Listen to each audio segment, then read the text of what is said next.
वो दो अमर हुतात्मा जब किसी महान मंदिर की नींव रखी जाती है तो नींव की ईंटों के साथ उसके ऊपर कुछ पवित्र पुष्प भी अर्पित किए जाते हैं।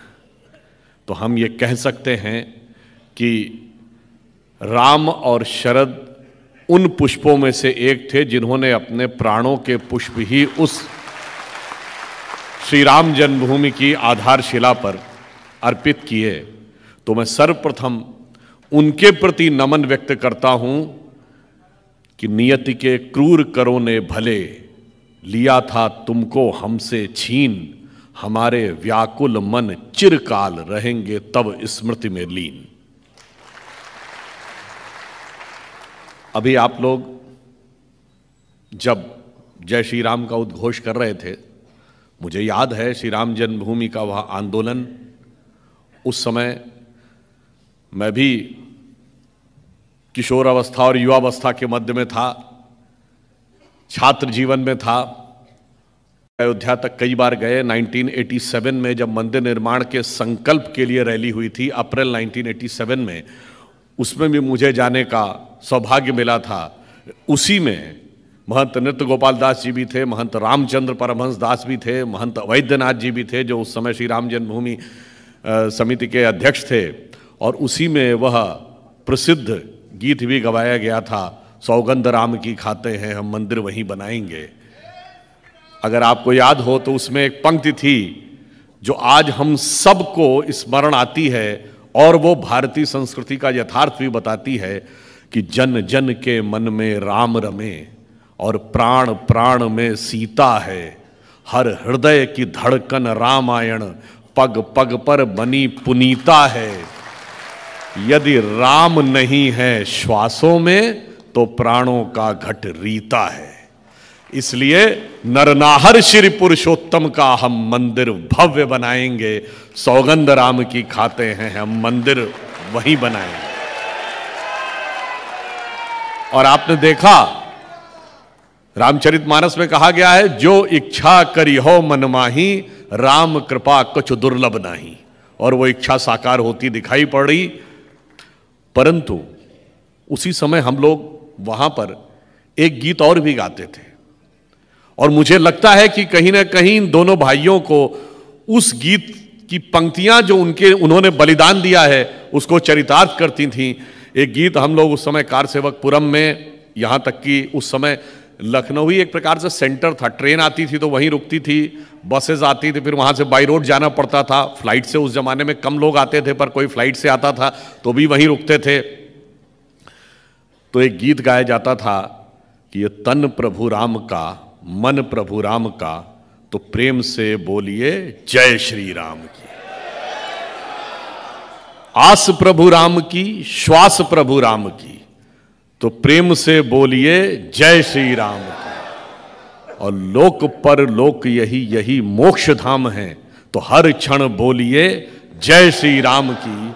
और आगे की पंक्ति थी कि शासन चलाए चाहे सीने पर गोलियां, परवाह नहीं कीजिए शरीर और प्राण की। और आए आपदाएं विपदाएं भले कितनी, बनाएंगे हम मंदिर सौगंध श्री राम की। और मैं कह सकता हूं कि शासन की गोलियां झेलते हुए उस सौगंध को पूर्ण करने का जो कार्य किया है, उसके लिए यह समाज और राष्ट्र सदैव उनका ऋणी रहेगा।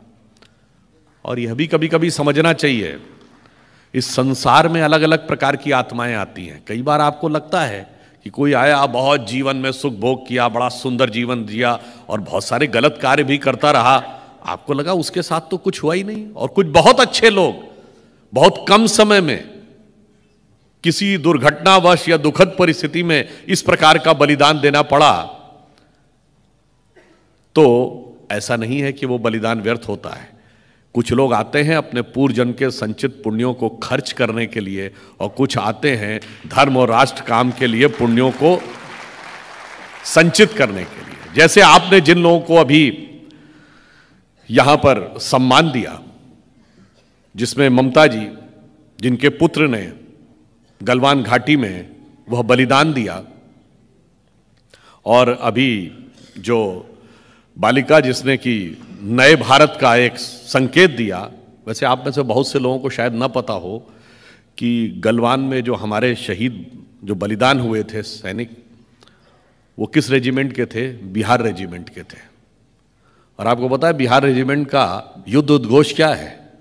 बजरंगबली की जय। मगर अफसोस की बात यह है कि यहां तो तमाम चीजें सांप्रदायिक हो जाती हैं। इतना ही नहीं, राजपूत रेजिमेंट का युद्ध उद्घोष है राजा रामचंद्र की जय। आपको पता है गोरखा रेजिमेंट का युद्ध उद्घोष क्या है? आयोरी महाकाली आयोरी गोरखाली जय महाकाली। मैं सिर्फ यह कह रहा हूं, यह भारतीय संस्कृति के, भारतीय प्रेरणा के, भारतीय शौर्य के प्रतीक वाक्य हैं। दुर्भाग्य की बात है कि उनको किस प्रकार से सांप्रदायिक करके संकुचित और छोटा करने का प्रयास किया जाता है। परंतु जिन लोगों ने वह बलिदान दिया, जिसके लिए आज आपने सम्मान किया, और उन्होंने भारत की सीमा पर शत्रु को 1 इंच भी आगे नहीं आने दिया, तो उनके लिए भी मैं पंक्ति समर्पित करता हूं। ये देश क्यों इस स्थिति में रहा? देश वो टूटे जहां बलिदानियों का बैठता पहरा नहीं था। मानचित्रों की मिटी वो ही लकीरें, रंग जिन पर रक्त का गहरा नहीं था। तो जिन लोगों ने अपने शरीर के रक्त से उनको सींचा, उनको भी हम नमन करते हैं। और फिर मैं कहूं कि यह बंगाल की पावन धरती, जहां से राष्ट्रवाद का संपूर्ण स्वरूप उभर कर सामने आया। यदि हम कहते हैं ज्ञान, भक्ति, कर्म, तो यहां से भक्ति के प्रतीक स्वामी रामकृष्ण परमहंस, तो ज्ञान के प्रतीक स्वामी विवेकानंद, तो कर्म के प्रतीक नेताजी सुभाष चंद्र बोस, तीनों यहां से उभरे। और राष्ट्रगान और राष्ट्रगीत दोनों, वंदे मातरम और जनगण मन, दोनों इसी धरती से उठे। तो आप समझ सकते हैं कि यहां पर आकर राष्ट्रवाद का एक अलग स्वरूप जो 1 शताब्दी पूर्व उभरा था। कोई बात नहीं, अभी कुछ धुंधला नजर आ रहा है, परंतु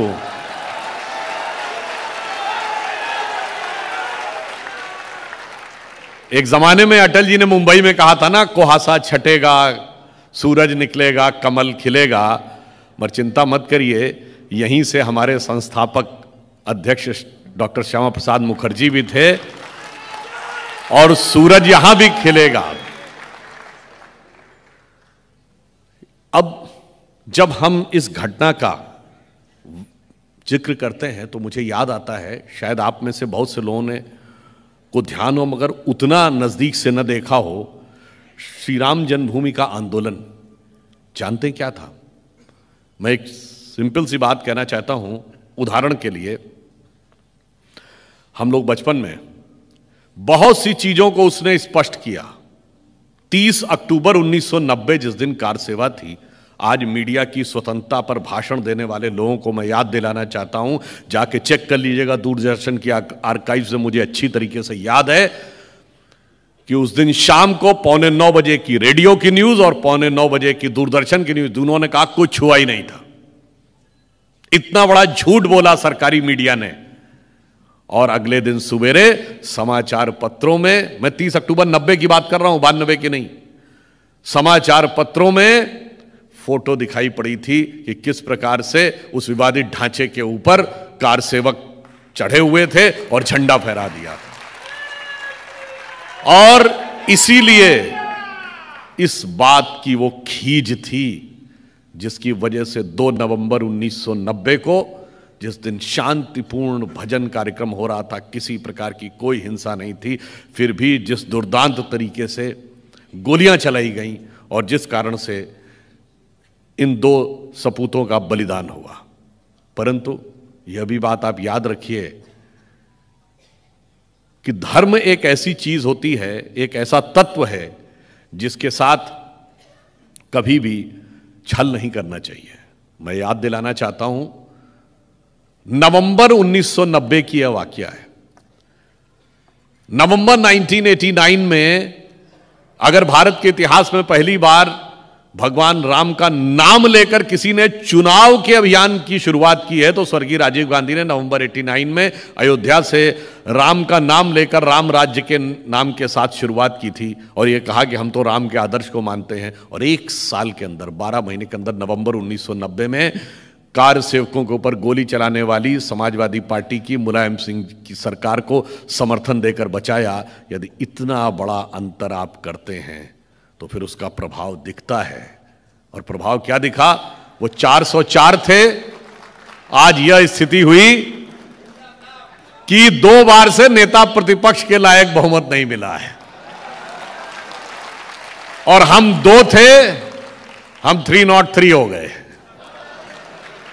उत्तर प्रदेश में वो 267 थे, आज 1 है। यानी आज तो हालात ये है कि आज तो उतनी भी मैं नहीं है मैं खाने में जितनी कि हम छोड़ दिया करते थे पैमाने में।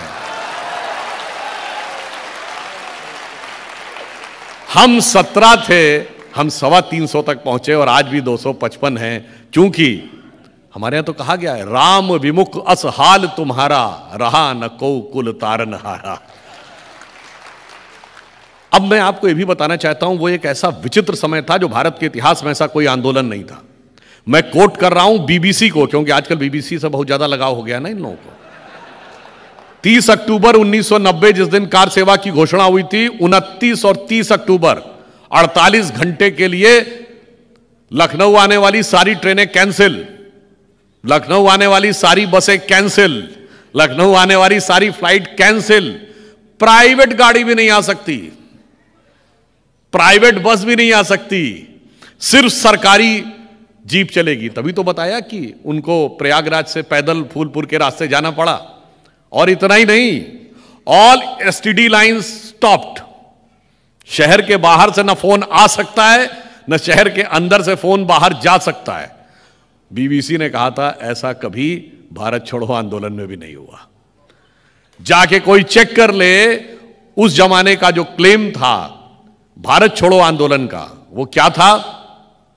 उन्होंने ये क्लेम किया था कि 50,000 लोगों ने गिरफ्तारी दी थी उत्तर प्रदेश में। तत्कालीन ब्रिटिश सरकार ने 20,000 से ऊपर का क्लेम नहीं माना था।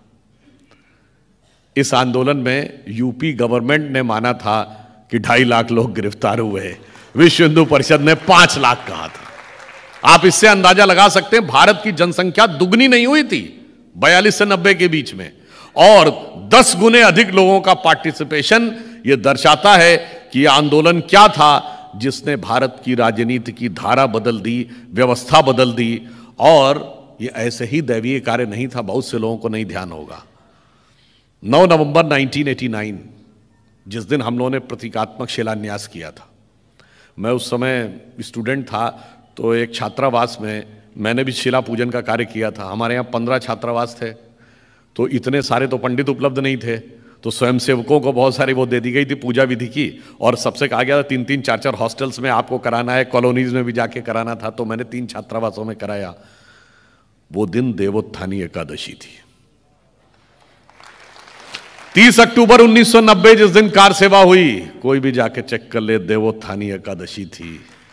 और देवों का उत्थान ऐसा हुआ, अब इसे संयोग मानिए या दैव योग मानिए, कि 9 नवंबर 1989 को शिलान्यास हुआ था और 2019 में जब जजमेंट आया उस दिन भी 9 नवंबर ही था।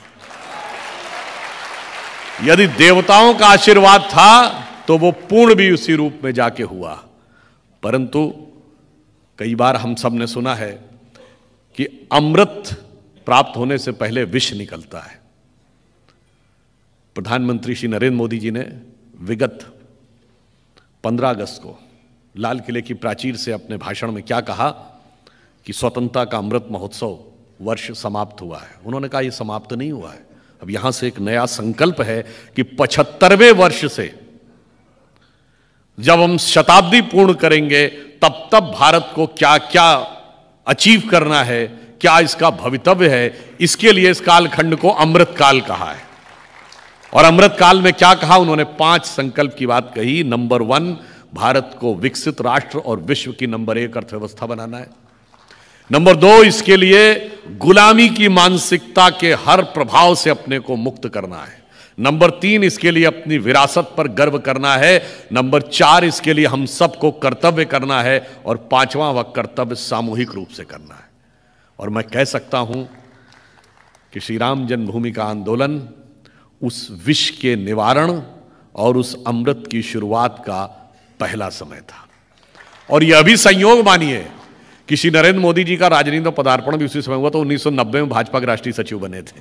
यानी संघ के प्रचारक से राजनीति में आने की शुरुआत उसी समय हुई थी। अब आप देखिए, कई बार क्या होता है, कोई कहते हैं कि भगवान राम के मंदिर बनाने से हमें क्या हासिल होगा, क्यों इसके लिए इतना किया। बहुत से लोग उस समय ज्ञान देते थे। कोई कहता था अस्पताल बना देना चाहिए, कोई कहता था पुस्तकालय बना देना चाहिए। मैं याद दिलाना चाहता हूं कि यह क्यों आवश्यक था। यह इसलिए आवश्यक था कि मानव मूल्य के श्रेष्ठतम प्रतीकों का को यदि कोई सिंबलाइज करता है तो वो श्री राम जन्मभूमि का मंदिर। क्यों, आप ये बताइए, दुनिया का इतिहास भरा पड़ा है उस उदाहरण से कि भाई भाई को मारकर गद्दी पे बैठा, बेटा बाप को मार के गद्दी पे बैठा। एक उदाहरण बताइए गैर भारतीय संस्कृति में जहां पर भाई ने भाई को मारकर गद्दी पे ना बैठा हो। यहां पर पिता के एक वचन पर सारी संपदा और राजसत्ता को छोड़कर वन जाने का आदर्श, और एक भाई का दूसरे भाई के साथ वन जाने का आदर्श, और दूसरा भाई जिसे राजा बना दिया गया हो वो खड़ाऊ रख के शासन करे। मुझे लगता है इससे ज्यादा बड़ा मानवीय मूल्य कोई दुनिया में देखने को नहीं मिलेगा।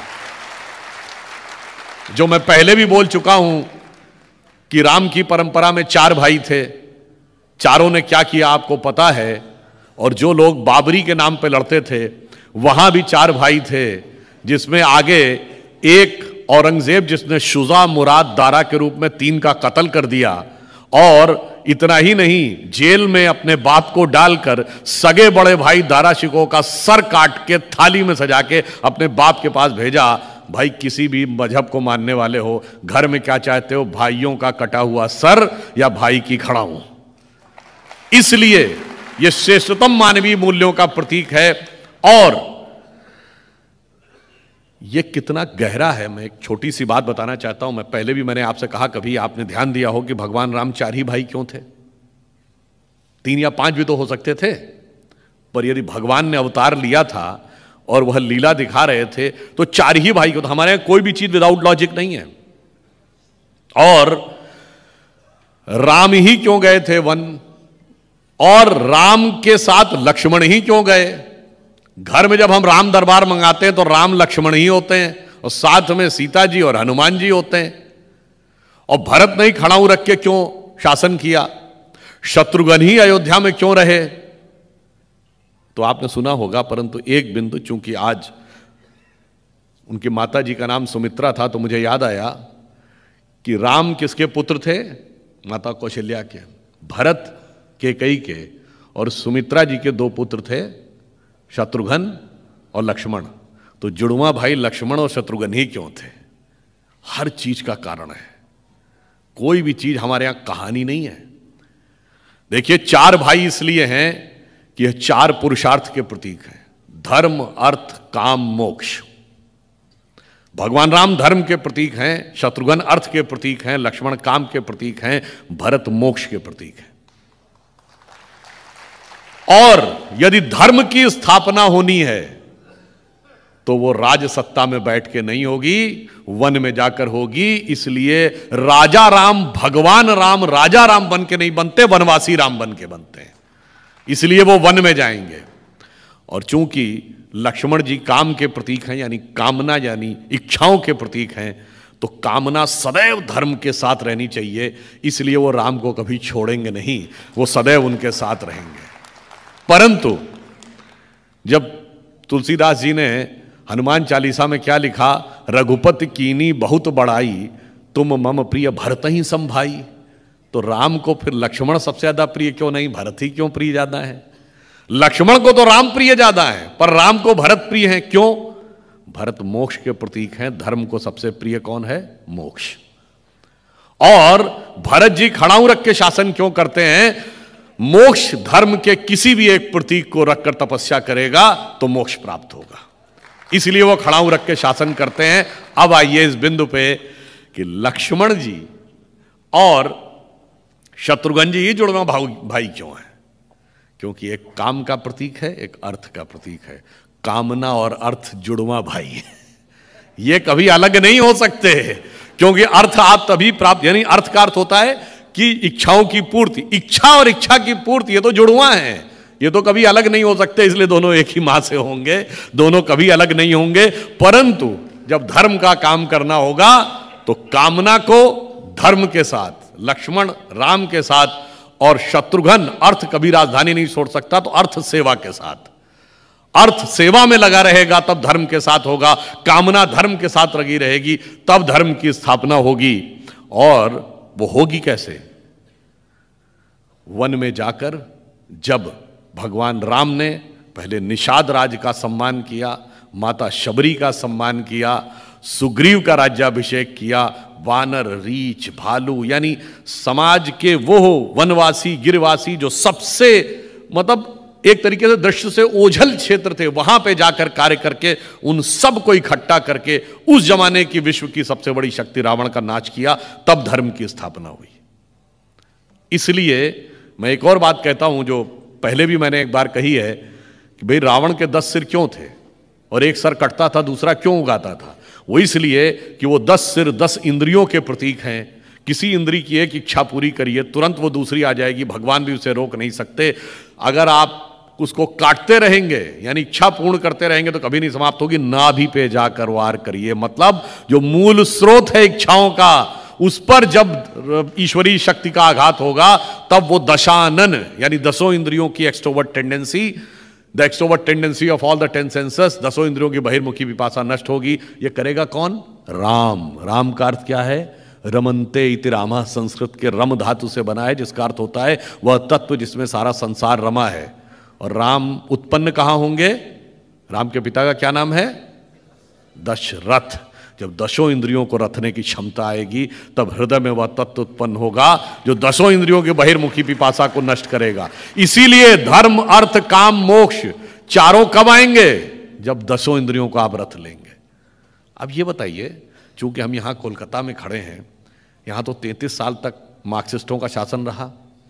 कार्ल मार्क्स ने लिखा था 1854 में शिकागो हेड ट्रिब्यून में कि हिंदू जाति चाहे जितनी भी समृद्ध क्यों ना हो, ये बंदर, हनुमान, हाथी, गणेश और नंदी बैल को पूजने वाले ये इसी लायक हैं कि इनके ऊपर हुकूमत की जाए। अब मैं पूछना चाहता हूं, ये राम कथा, और वो कहते हैं कि चूंकि ये लोग कम अक्ल हैं, मूर्ख हैं। मैं कहना चाहता हूं ये राम कथा का यह तत्व समझने लायक बुद्धि थी क्या कार्ल मार्क्स में? मूर्ख हम नहीं थे, समझने की क्षमता आप में नहीं थी। तो इसलिए मैं कहना चाहता हूं कि जब हम भगवान राम के भव्य मंदिर की बात करते हैं तो वो कैसा गहरा आध्यात्मिक संकेत है वह हमें समझना चाहिए। तब जो प्रधानमंत्री जी ने अमृत तत्व की बात कही वो उभर के सामने आएगा। अब देखिए इसमें सामाजिक संकेत क्या है। जो मैंने आपसे कहा कि समाज के हर वर्ग को, जिसको सबसे छोटा, सबसे अंतिम सीढ़ी पर खड़ा हुआ माना जाता था, उनको साथ में लिया, वरना तो अयोध्या के राजा के रूप में उत्पन्न हुए थे, सीधे जाके मार देते रावण को, तो उससे धर्म की स्थापना नहीं होती। क्योंकि लोगों को लगता राजा थे, ताकत थी, कर दिया। अब हमारे पास थोड़ी वो ताकत है। आज आप संयोग देखिए कि अगले वर्ष संभवतः मकर संक्रांति के दिन श्री राम जन्मभूमि के भव्य मंदिर के पट खुल जाएंगे और उस समय भारत की महामहिम राष्ट्रपति कौन होंगी? श्रीमती द्रौपदी मुर्मू जी, जो पहली जनजातीय समुदाय की महामहिम राष्ट्रपति हैं। उससे पहले रामनाथ कोविंद जी थे। इसका अर्थ क्या हुआ? आज जब द्रौपदी मुर्मू जी हमारी राष्ट्रपति हैं तो सबसे बड़ा अंतर जानते क्या आया है स्वतंत्रता के अमृत महोत्सव में? अगर हम कहें कि 4-5 बड़े संवैधानिक पद हैं इस देश में, राष्ट्रपति, उपराष्ट्रपति, प्रधानमंत्री, लोकसभा अध्यक्ष और मुख्य न्यायाधीश। अगर हम ये कहें कि समाज में 4-5-6 बड़े वर्ग माने जाते हैं, जिसको आप सामान्य वर्ग या सवर्ण जाति कहते हैं, फिर पिछड़ा, फिर शेड्यूल कास्ट, शेड्यूल ट्राइब्स और माइनॉरिटी। अब 5 में से कोई नहीं कह सकता कि मुझे कभी न कभी देश के इन 5 सर्वोच्च पदों में से कोई एक नहीं मिला है। तो जो समता भगवान राम ने अपने जीवन काल में की थी, संयोग देखिए कि जब उनका मंदिर बन के खड़ा हो रहा है तो वो समरसता पूरे देश में नजर आ रही है, समाज में नजर आ रही है। और मैं एक और बात भी कह दूं, जो लोग बहुत कहते थे कि रामलला हम आएंगे मंदिर नहीं बनाएंगे, हम लोग कहते तारीख नहीं बताएंगे, रामलला हम आएंगे मंदिर वहीं बनाएंगे, तारीख नहीं बताएंगे। मान्यवर वो तारीख नहीं थी, भारत के विकास के कालचक्र की गति थी। और आप उसका संयोग देखिए कि पहली एफआईआर ऑफिशियली जानते कब दर्ज की गई है? नवंबर 1858। फैजाबाद के थानेदार ने लिखा है कि राम जन्मभूमि में जानते क्या हुआ है? उसने लिखा है 50 निहंग सिख तलवार लेकर आ गए, उन्होंने यहां पर हवन किया है, पूरे परिसर पर कब्जा कर लिया है, इसलिए सिपाही भेजिए, जितने सिपाही यहां हैं उनसे हम लड़ नहीं सकते। और उन्होंने मस्जिद जन्म स्थान की सारी दीवारों पर राम राम राम राम लिख दिया है। अब पहली बात तो मस्जिद समझ में आती थी, जन्म स्थान किसका था भाई? और पहला संघर्ष निहंग सिखों के द्वारा शुरू हुआ। अब आजकल आगे जाकर फिर वो विभाजन करने का प्रयास, वो सब अपनी जगह हुआ। ये 1858 है और स्वतंत्रता का प्रथम संग्राम 1857। जो जो भारत आगे बढ़ रहा है देखिएगा आप, त्यों त्यों राम मंदिर के मुद्दे पे महत्वपूर्ण परिवर्तन। अब स्वतंत्रता का आंदोलन शुरू होता है। सबसे बड़ा ब्रेक थ्रू कब आता है? 1937, जब प्रोविंशियल असेंबलीज के इलेक्शन होते हैं, यानी राज्यों में हमारी सरकारें और केंद्र में ब्रिटिश सरकार, वो सबसे बड़ा परिवर्तन 1857 के बाद आता है। 1936 विराट संघर्ष होता है अयोध्या में और उसके बाद वहां नमाज अदा करने पर रोक लगा दी जाती है। हम आजाद होते हैं 1947, हमारा संविधान लिख के तैयार होता है 26 नवंबर 1949 और ठीक 22 और 23 दिसंबर 1949 की रात को वहां पे रामलला प्रकट होते हैं और मूर्तियों का पूजन शुरू हो जाता है। अगला बड़ा परिवर्तन 90 से 92, राम मंदिर का विराट आंदोलन, और 90 से 92 के बीच में अर्थव्यवस्था एक नया रूप लेती है। विवादित ढांचा भी टूटता है, अर्थव्यवस्था का पुराना ढांचा भी टूटता है, और आज जो भारत एक नए स्वरूप में आया है वो उस समय नरसिम्हा राव की सरकार ने जो नए आर्थिक परिवर्तन किए उसके द्वारा उभरता है। भारत कितना महत्वपूर्ण है इसकी पहली झलक 1990 से 92 के बीच में दुनिया को एहसास होता है। अब आप आइए, अगली कार सेवा आपको याद करिए 2002-03 में हुई थी, जब प्राइम मिनिस्टर ऑफिस से भी ओएसडी ने जाकर वहां पे शिला पूजन कराया था। और 2003 ही वो वर्ष है जो पहली बार हम आज़ादी के बाद, केवल एक इमरजेंसी का दौर छोड़ दें, करंट अकाउंट सरप्लस हुए थे और हम ये माने जाने लगे थे कि अर्थव्यवस्था में भारत अब एक महत्वपूर्ण रूप में उभर रहा है, और चीन के साथ हमारी तुलना शुरू हुई थी। अटल जी के सरकार के अंतिम वर्ष की बात कर रहा हूं। अब आप आइए, अगला जजमेंट आता है 30 सितंबर 2010, जब इलाहाबाद हाई कोर्ट की लखनऊ बेंच ने केंद्रीय गुंबद श्री रामलला विराजमान को दे दिया, यानी गर्भगृह श्री रामलला विराजमान को दिया, तो यह तय हो गया कि वह राम मंदिर है।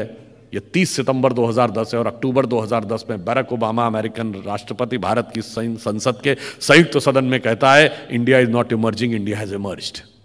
और आप देखिए जजमेंट आता है 2019 में, जब केंद्र में मोदी जी के नेतृत्व में दोबारा हमारी सरकार आ चुकी होती स्पष्ट बहुमत की, और उत्तर प्रदेश में योगी जी के नेतृत्व में सरकार थी। और जब शिलान्यास होता है तो पूरे स्वाभिमान के साथ, पूरे राष्ट्रवाद की प्रखरता के साथ मोदी जी जब उसका राष्ट्र के प्रतिनिधि के रूप में शिलान्यास करते हैं, ये वो काल चक्र की गति थी जो उनको समझ में नहीं आ रही थी। ये तारीख नहीं थी, ये काल चक्र की बदलती गति का प्रतीक था। जो जो राम मंदिर के आंदोलन एक के बाद दूसरे चरण में गया, त्यों त्यों भारत का उत्थान और विकास भी एक से दूसरे चरण में गया। और आश्वस्त रहिए, अब राम मंदिर की पताका जब आकाश में लहराती दिखाई पड़ेगी, वो समय आ गया है जब भारत की श्रेष्ठता की पताका भी संपूर्ण विश्व के पटल पर दिखाई पड़ेगी। अब आप ये देखिए कि इसका व्याप क्या है। कुछ लोग कहते हैं कि साहब ये तो राम मंदिर की बात करना सांप्रदायिक है, तो मैं उनको याद दिलाना चाहता हूं, अल्लामा इकबाल ने लिखा है राम के वजूद पे हिंदुस्तान को नाज, अहले नजर समझती है उनको इमाम हिंद। ठीक है, आपने भगवान नहीं माना, उतना तो माना। अब आपको पता है निजामी ब्रदर्स कि एक कवाली है, सांसों की माला पर फेरूं मैं पी का नाम, अपने मन की मैं जानूं और पी के मन की राम। अब आप बताइए, यदि आपसे पूछूं कि दुनिया में एक देश बताइए जहां के नेशनल ब्रॉडकास्टर पर डे रामायण आती है, वो भारत नहीं है, वो है दुनिया का सबसे बड़ा मुस्लिम देश इंडोनेशिया। वहां रामायण होती है और सारे पात्र मुस्लिम हैं। भारत में तो एक टीका लगा ले तो फतवा जारी हो जाता है, मगर सबसे बड़े देश में आप देखिए सब के सब रामलीला का मंचन करते हैं। यदि कोई एक देश है जिसका कि राजा आज भी टाइटल होल्ड करता है किंग रामा द 10th, वो है थाईलैंड।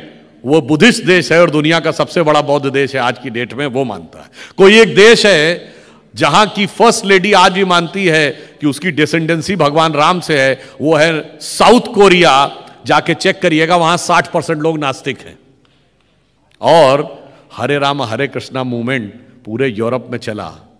अब आप देखिए, क्रिश्चियन यूरोप, मुस्लिम इंडोनेशिया, बुद्धिस्ट थाईलैंड और नास्तिक साउथ कोरिया, सब भगवान को मान रहे हैं, भगवान राम को मान रहे हैं। मैं विनम्रता और चुनौती से पूछता हूं, किसी धर्म संस्कृति में कोई ऐसे भगवान दिखाइए जिसको उसको धर्म के न मानने वाले भी मानते हो और पूरी श्रद्धा रखते हो। और सिर्फ इतना ही नहीं, अगर आप जाएं वेस्ट में तो इटली में एक शहर है रवन्ना। लोग कहते हैं उसका संबंध रावण से है, पहले लोग उसको कहानी मानते थे।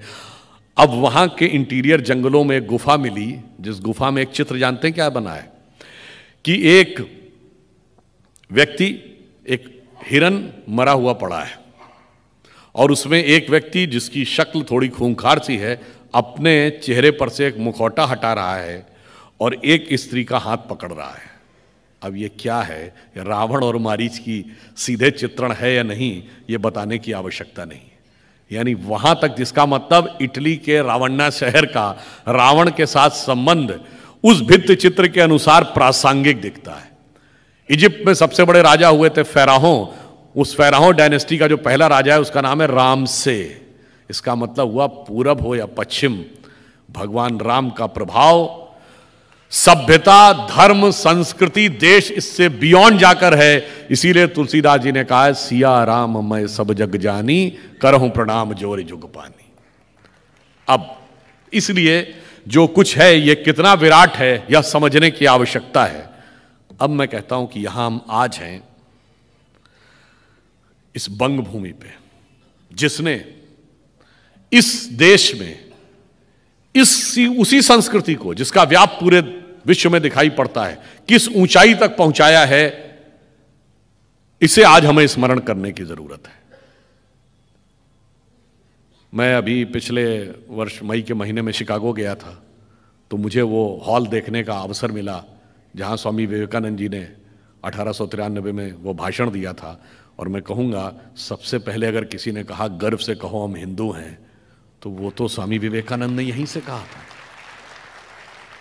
और इतना ही नहीं, इस देश के स्वतंत्रता आंदोलन में, ठीक है, कुछ लोगों ने कोशिश की कि सारा का सारा क्रेडिट किसी एक समूह, एक विचार या एक परिवार को मिले, परंतु इसमें एक राजनीतिक आंदोलन की भी भूमिका रही, तो क्रांतिकारी आंदोलन की भी भूमिका रही, तो सैन्य अभियान की भी उतनी भूमिका रही। तो आप याद करिए कि क्रांतिकारी आंदोलन चाहे यहां से युगांधर शुरू हुआ हो या अनुशीलन समिति, यहां से शशीन्द्रनाथ सान्याल, सूर्य सेन, बाघा जतीन, और फिर वहां से उठकर चाहे चंद्रशेखर आजाद, रामप्रसाद बिस्मिल, अशफाक उल्ला खां, भगत सिंह, राजगुरु, इन सारे लोगों ने अपना पूरा जीवन बलिदान कर दिया। इनका कोई स्वतंत्रता में आंदोलन का योग नहीं था। आप याद करिए, चटगांव में, जिसे चट्टोग्राम कहते थे, वहां पर आर्मरी कैप्चर कर ली गई 1931 में सूर्यसेन के द्वारा। कलकत्ता में पुलिस कमिश्नर को मार दिया गया। लखनऊ के पास काकोरी में खजाना कैप्चर कर लिया गया। दिल्ली में असेंबली में बम फेंका गया, यद्यपि उसमें किसी को घायल करने का उद्देश्य नहीं था, और वाइसराय हार्डिंग पे बम फेंक दिया गया। आप सोचिए किसी सरकार के साथ ऐसा हो कि आर्मरी किसी के साथ ऐसा हो कि खजाना, आप पुलिस का चीफ, असेंबली, इन सब जगहों के ऊपर अटैक हो तो सरकार तो हिल गई होगी। मगर कहा गया उनका कोई योगदान नहीं था, उनका कोई योगदान नहीं था। जबकि अगर रियल में देखा जाए तो सरकार इस आक्रमण से बुरी तरह हिल गई थी। अब आप आइए, स्वतंत्रता के अमृतकाल में की हम जब बात करते हैं तो यह भी ध्यान रखने की जरूरत है कि स्वतंत्रता के अमृत महोत्सव वर्ष में हम यह भी ध्यान दें कि स्वतंत्रता में वास्तविक योगदान किसका था। इसीलिए मैं कोट कर रहा हूं कि जब भारत को स्वतंत्रता मिली है, गवर्नमेंट ऑफ इंडिया एक्ट पारित हुआ ब्रिटिश पार्लियामेंट में। उस समय ब्रिटिश प्राइम मिनिस्टर थे क्लेमेंट एटली। उन्होंने 15 मार्च 1946 को ब्रिटिश पार्लियामेंट में भाषण देते हुए क्या बोला है कि आज भारत में जो माहौल है वो 1920 का नहीं है, 1930 का नहीं है, 1942 का भी नहीं है। ये 46 में बोल रहे हैं।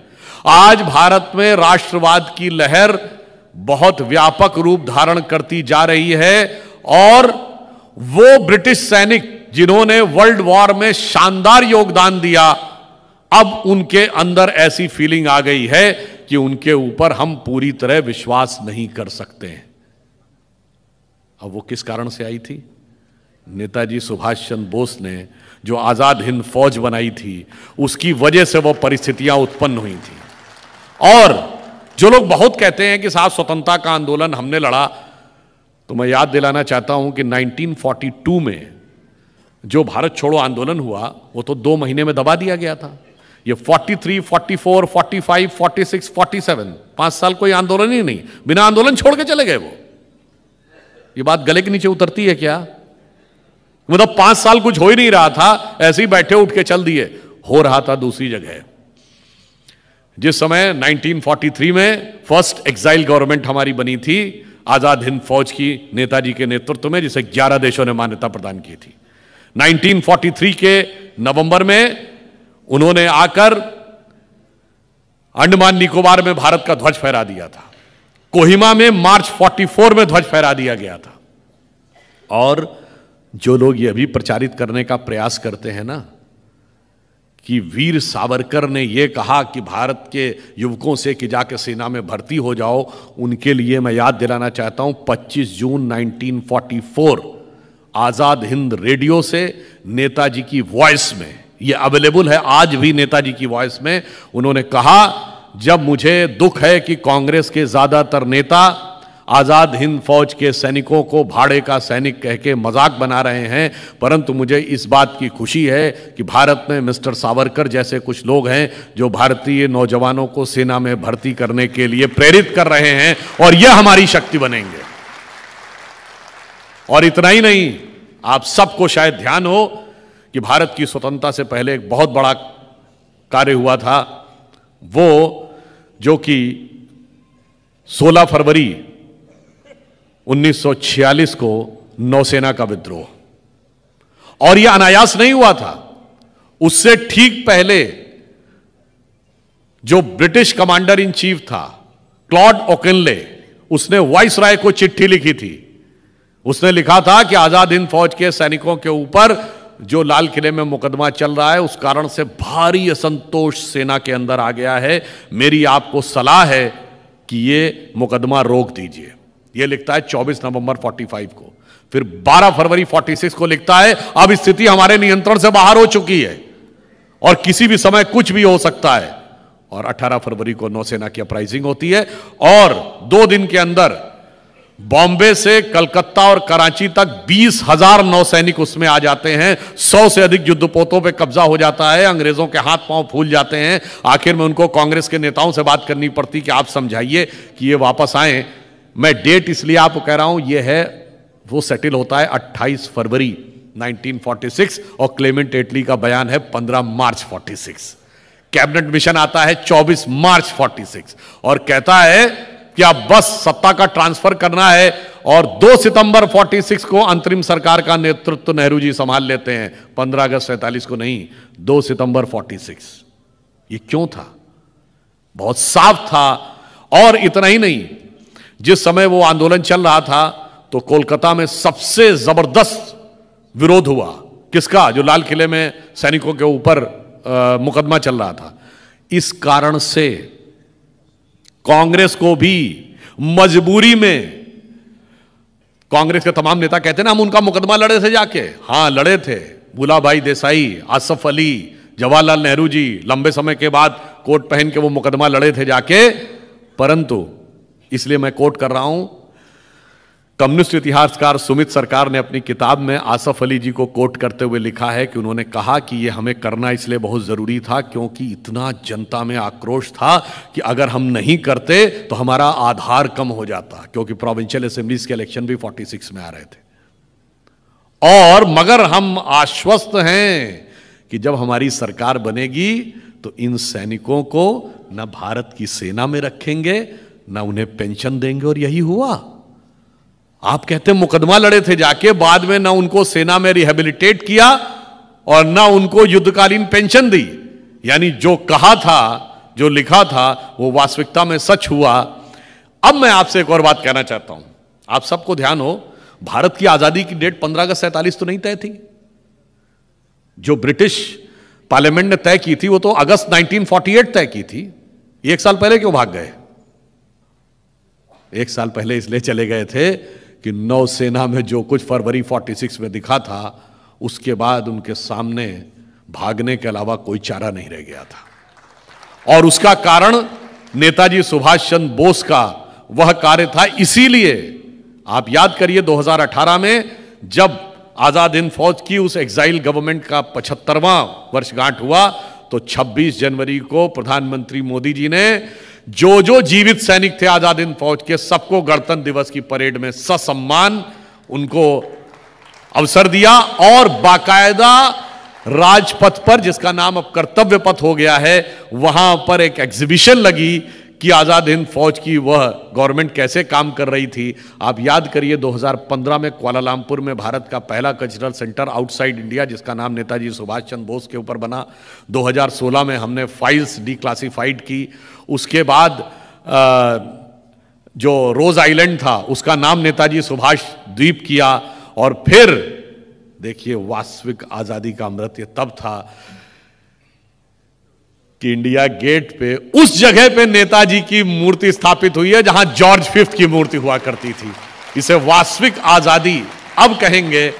और इसलिए मैं ये कहना चाहता हूं, और आप सब लोगों को शायद वो घटना तो पता होगी, उसे दोहराने की जरूरत नहीं है, कि क्लेमेंट एटली 1956 में कोलकाता आए थे और उस समय यहाँ के गवर्नर पीबी चक्रवर्ती, जो कि चीफ जस्टिस थे और एक्टिंग गवर्नर थे, उनसे बातचीत की और पीबी चक्रवर्ती जी ने इसको रेफर किया है अपनी किताब में। और बाद में आरसी मजूमदार ने भी इस चीज को रेफर किया है कि उन्होंने पूछा एटली से कि 42 का भारत छोड़ो आंदोलन तो खत्म हो गया था, उसके बाद 5 साल कोई आंदोलन नहीं था, आप क्यों चले गए? तो एटली कहते हैं नेताजी की आजाद हिंद फौज ने वो हालात पैदा कर दिया था कि अब सैनिकों का ब्रिटिश काउंट के प्रति लॉयल्टी खत्म हो गई थी और 25 लाख की फौज में सिर्फ 40,000 अंग्रेज थे। और फिर मैं किसी के प्रति असम्मान अवमानना नहीं करना चाहता, मैं सिर्फ उसको कोट कर रहा हूं। फिर उन्होंने गांधी जी के भी योगदान के बारे में पूछा, जिसके बारे में क्लेमेंट एटली ने सिर्फ इतना वर्ड बोला, मिनिमल। तो आप समझ लीजिए कि किस व्यक्ति ने कितना योगदान दिया। ये तो एक पक्ष है। इस बंगाल की धरती का स्वतंत्रता आंदोलन में अनुशीलन समिति से लेकर आजाद हिंद फौज तक कितना बड़ा योगदान है, उसे अगर ईमानदारी से स्थापित किया है तो मोदी जी ने आके स्थापित किया। और मैं एक बिंदु की तरफ आऊं और आपका ध्यान आकर्षित करना चाहूंगा, उसके बाद विषय को समाप्त करूंगा, कि सिर्फ आजादी के आंदोलन में योगदान नहीं है, इस बंग भूमि का वह योगदान है भारत की मेधा के उत्थान में। आप में से बहुतों को पता होगा कि बिजली जल रही है ना, तो किसने बल्ब को खोजा? एडिसन ने। मगर जगदीश चंद्र बोस ने तो उससे पहले खोज लिया था ना, बस हम पेटेंट नहीं करवा पाए थे। मार्कोनी ने वायरलेस का सिग्नल खोजा था, हम पेटेंट नहीं करवा पाए थे, वो भी जेसी बोस जी ने पहले खोज लिया। और पौधों में जान होती है, जगदीश चंद्र बोस जी ने सबसे पहले साइंटिफिकली स्थापित किया, उससे पहले माना नहीं जाता था। पर उनको इसकी प्रेरणा कहां से मिली थी? उनको प्रेरणा मिली थी बचपन में। उनकी मां कहती थी, बेटा बचपन में वो कहती थी, बेटा रात के समय पत्ती नहीं तोड़ते, क्योंकि इनके अंदर प्राण होता, रात्रि में ये भी सोते हैं। और ये हमारी संस्कार जो थे उसने उस बालक के मन में वो विचार उत्पन्न किए। अब मैं आप में से कहना चाहता हूं, आप में से कितने लोगों ने अमल कुमार रॉय चौधरी का नाम सुना है? स्टीफन हॉकिंस का नाम कितनों ने सुना है?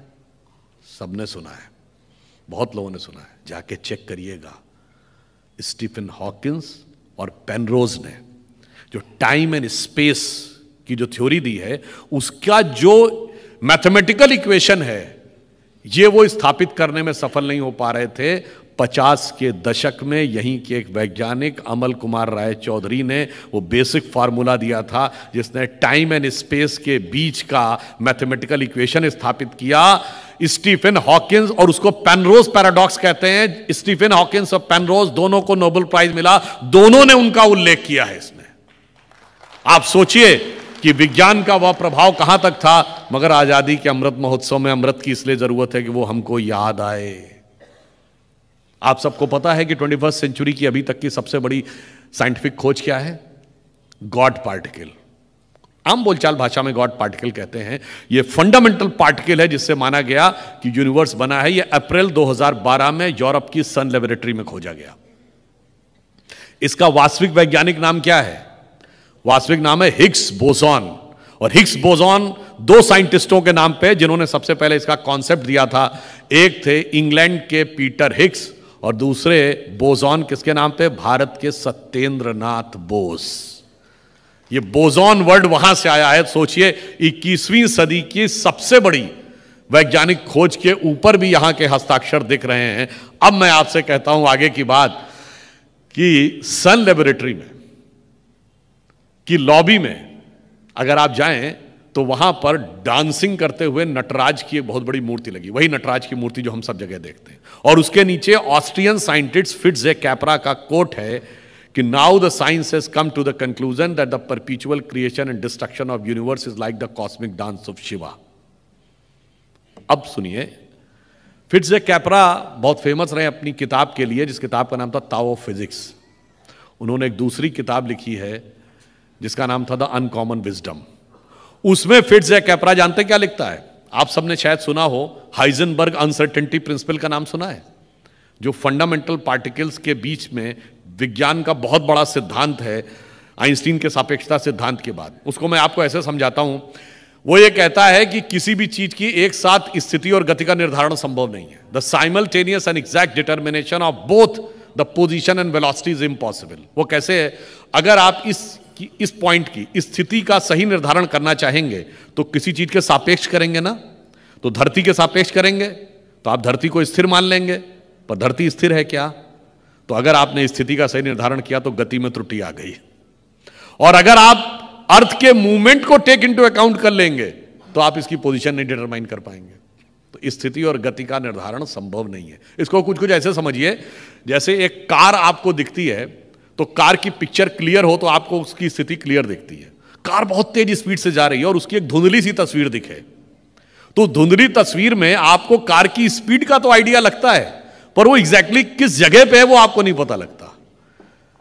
तो इसलिए वो हाइजेनबर्ग अनसर्टेनिटी प्रिंसिपल था। The simultaneous and exact determination of both the position and the velocity is impossible. अब ये Fritjof Capra Austrian scientist, Heisenberg German scientist, वो अपनी किताब में लिख रहा है, इसमें कोई इंडियन नहीं है, कि 1972 में वो मिलने गया हाइजेनबर्ग से। तब हाइजेनबर्ग बहुत बूढ़े हो गए थे। वो म्यूनिख में जाके उनसे मिला। हाइजेनबर्ग ने कहा कि मैंने, जानते हैं कहां से निकाला अनसर्टेनिटी प्रिंसिपल? उसने कहा मैं 1929 में इंडिया आया और गुरुदेव रविंद्रनाथ टैगोर का मैं स्पेशल गेस्ट बन के रहा और I had a lengthy discussion on the science, Indian philosophy and the Vedantic philosophy, and from there those things of interconnectedness, relativity, impermanency which were looking crazy, I got a clear concept and finally formalized it. मतलब वो चीज, विज्ञान के वो गूढ़ अर्थ, वो यही गुरुदेव रविंद्रनाथ टैगोर जी के साथ भारतीय दर्शन और विज्ञान पे डिस्कशन करते हुए हाइजेनबर्ग ने प्राप्त किया। ये हाइजेनबर्ग के मुंह से बोल रहा है। कौन साइंटिस्ट? वो फिट्ज़-कैपरा, जिसने सन लेबोरेटरी के नीचे एक कोट लिखा हुआ है। एक ऑस्ट्रियन है, एक जर्मन है, कोई इंडियन नहीं है और संघी भाजपाई तो कोई भी नहीं है इसमें। मैंने सिर्फ इसलिए याद दिलाने का प्रयास किया कि विज्ञान की वो थाती भी यहां से हमारे विचार और राष्ट्रवाद, हमारा विज्ञान और वो सब यहां से निकला। मगर अफसोस कि आज यहां पर कुछ ऐसी स्थितियां हुई हैं। तो मैं अधिक समय न लेते हुए अब समाप्त करते हुए यह कहना चाहूंगा कि जब हम यहां आए तो मां काली का आशीर्वाद तो बहुत आवश्यक है। आपने देखा हमारी सोच क्या है। जब आप मां काली का आशीर्वाद लेने के लिए उनके मंदिर के समक्ष अपना सर झुकाते हैं तो आपकी श्रद्धा कहां कहां जुड़ती है। श्रद्धा जाके उत्तर में वैष्णो देवी से भी जुड़ती है, विंध्याचल से भी जुड़ती है, मां कामाख्या से भी जुड़ती है, त्रिपुर सुंदरी से भी जुड़ती है, मुंबा देवी से भी जुड़ती है, कन्याकुमारी से भी जुड़ती है और ढाका की ढाकेश्वरी से भी जुड़ती है और बलूचिस्तान की हिंगलाज माता से भी जाके जुड़ती है। राजनीतिक दृष्टि से कोई कहीं भी चला गया हो, पर हमारे सांस्कृतिक राष्ट्रवाद की यह चेतना अखंड और एकाकार रहती है। इसे कोई, ये है भारत का मूल तत्व। और इसलिए हम ये कहना चाहेंगे कि यह देश, यह क्षेत्र जहां से इस विचार को प्रतिपादित करने के लिए ऐसे ऐसे लोग उठे जिन्होंने एक नया स्वरूप इस पूरे राष्ट्र को दिया। मैं सिर्फ कोट करना चाहता हूं कि श्री अरविंदो ने कहा था कि भारत एक महान संक्रमण काल से गुजर रहा है। यह संक्रमण काल 175 वर्ष का है जिसमें यह राष्ट्र अपने निम्नतम बिंदु से शिखर तक पहुंच जाएगा। और उन्होंने इसका प्रारंभ माना था स्वामी रामकृष्ण परमहंस के जन्म से। स्वामी रामकृष्ण परमहंस का जन्म 1836 में हुआ, तो 175 कब पूरे हुए? 2011 में। 2012 से परिवर्तन दिखा था कि नहीं देश में? महापुरुषों के वाक्य ऐसे निरर्थक नहीं जाते हैं। स्वामी विवेकानंद ने कहा था कि उन्होंने अपना शरीर छोड़ने से 1 वर्ष पूर्व 1901 में कहा था कि मैंने देखा है कि भारत माता प्राचीन शक्ति से युक्त होकर दिव्य आभा के साथ संपूर्ण विश्व का मार्गदर्शन देने के लिए पुनः सिंहासनारूढ़ होने जा रही है, और वो समय सिर्फ 1 शताब्दी दूर है। 2001 में 1 शताब्दी पूरी होती है। और मैंने आपसे कहा the rise of India started from 2001 and 2, और एक और घटना हुई 2001 में ही मोदी जी का सत्ता की राजनीति में पदार्पण हुआ था। मानिए तो संयोग है। और यह वो भूमि जहां पर श्री अरविंदो ने कहा, आप सोचिए 15 अगस्त उनका जन्मदिन, और 15 अगस्त को भारत को स्वतंत्रता मिली। ये सिर्फ संयोग था क्या? श्री अरविंदो जिन्होंने कहा हिमालय मेरा हिम किरीट है, विंध्याचल मेरी मणिमेखला है। आप सोचिए मैं भारत हूं, वह कॉन्सेप्ट जहां से दिया, वहां आज राष्ट्रवाद को लेकर नाना प्रकार के प्रश्न उठाए जाते हैं। मगर ऐसा नहीं कि उन्होंने जो कालखंड कहा है, कालखंड में परिवर्तन नहीं आ रहा है। परिवर्तन तो आ रहा है, दिखाई पड़ रहा है। पिछला बंगाल का चुनाव हुआ, उन दिनों तो मैं कोविड में था हॉस्पिटल में, तो देखता था लोग कहते थे अरे भाजपा हार गई, भाजपा हार गई। वैसे कोई राजनीतिक मंच नहीं, फिर भी एक बात कह दूं, 2011 में जानते हैं और क्या परिवर्तन आया था? 2011 तक ये बंगाल की धरती चाइना के बाद अगर सबसे बड़ी जनसंख्या कम्युनिस्ट पार्टी के रूल में कहीं धरती पे थी तो वो यहां पे थी। आज क्या हुआ 2021 में? साफ बताइए, वो कांग्रेस साफ, और हम मुख्य विपक्षी दल बने 38% वोट के साथ। वो तो एक बात थी। आप ये समझिए वो बंगाल की धरती जहां लाल ही लाल लहराता था, लाल सलाम चलता था, वहां लाल भी साफ, हरा भी साफ। और पिछले चुनाव में क्या हुआ? कहते हैं भगवा और हल्के भगवा की लड़ाई है। टीएमसी कह रही है हम भी हल्का भगवा हैं। इतना बड़ा परिवर्तन, और उसके बाद कोई कह रहा परिवर्तन नहीं। परिवर्तन आया बंगाल के चुनाव में। यहां की मुख्यमंत्री महोदया मंच से चंडी पाठ करती नजर जाएंगी, जयंती मंगला काली भद्रकाली कपालिनी दुर्गा क्षमा शिवा धात्री स्वाहा स्वधा नमोस्तुते। और इतना ही नहीं, कल जो उनसे मिलने आए हैं हमारे यहां वाले भैया जी, उनको सपने में भगवान दिख गए यूपी के चुनाव में। और प्रियंका जी देवी स्तुति करने लगी यूपी के चुनाव में केजरीवाल को नोट पे भगवान दिख गए और आपने देखा परसों क्या दिखा, महबूबा मुफ्ती भी जलाभिषेक करने लगी।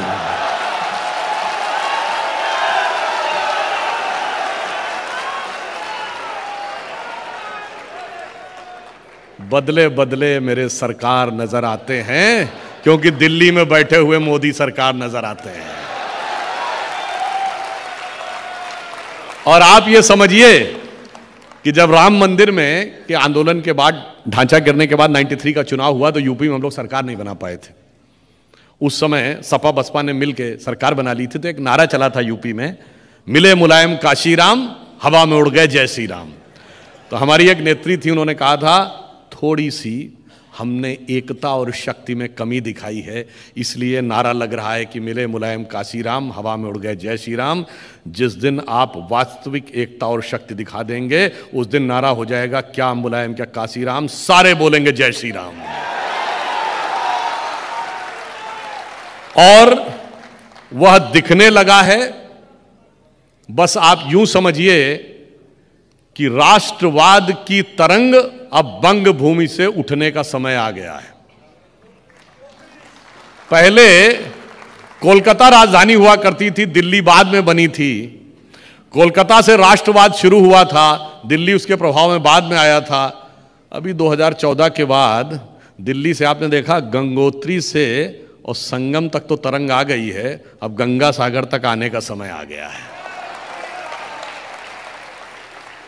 और अंत में मैं सिर्फ यही कहना चाहूंगा कि आप सब लोग आश्वस्त रहिए कि वह समय आ गया है जो श्री अरविंदो ने कहा, जो रामकृष्ण परमहंस जी ने कहा, जो स्वामी विवेकानंद जी ने कहा, और जिसके लिए हमारे संस्थापक अध्यक्ष श्यामा प्रसाद मुखर्जी जी ने बलिदान दिया। कहीं न कहीं मोदी जी उसी के संवाहक बन के जा रहे हैं। तो मैं यह कहकर अपने विषय को समाप्त करता हूं कि हमने एक राम मंदिर आंदोलन के समय ही एक कविता सुनी थी, जो हमारे ही एक सांसद थे, उन्होंने लिखी थी। चूंकि यहाँ हम माँ काली की भूमि पर खड़े हैं, तो उन्होंने माँ से आह्वान किया था कि माँ तू सिंह वाहिनी में द्वार पे खड़ा हूँ, तेरे कवि का निभाऊं धर्म ऐसा वरदान दे, और ज्ञान दे कि गीत लिखूं लेखनी विकास पे वक्त पड़ने पे बैरियों से युद्ध ठान ले। तेरा हर रूप में अनूप मन भावन है, तेरा हर रूप में अनूप मन भावन है, किंतु अभी आज तू प्रचंड रूप धार ले, और करना तुझी को है संहार देशद्रोहियों का, इसीलिए माँ भवानी खप्पर सवार ले, और पाप के पुजारियों का करते हुए संहार, एक बार तेरा पुत्र भी तुझे निहार ले। तो इसलिए आप आश्वस्त रहिए, जो बंकिम चंद्र जी ने कहा था, तुमी दुर्गा दश प्रहर धारणी, कमला कमल दर विहारिणी। उन्होंने कहा था हृदय तुमी माँ भक्ति, बहुते तुमी माँ शक्ति। तो भक्ति और शक्ति दोनों का सम्मिलन का समय आ गया है, करवट ले ली है। तो अरुण गगन पर महाप्रगति का अब ये मंगल गान उठा, करवट बदला अंगड़ाई ली, सोया हिंदुस्तान उठा।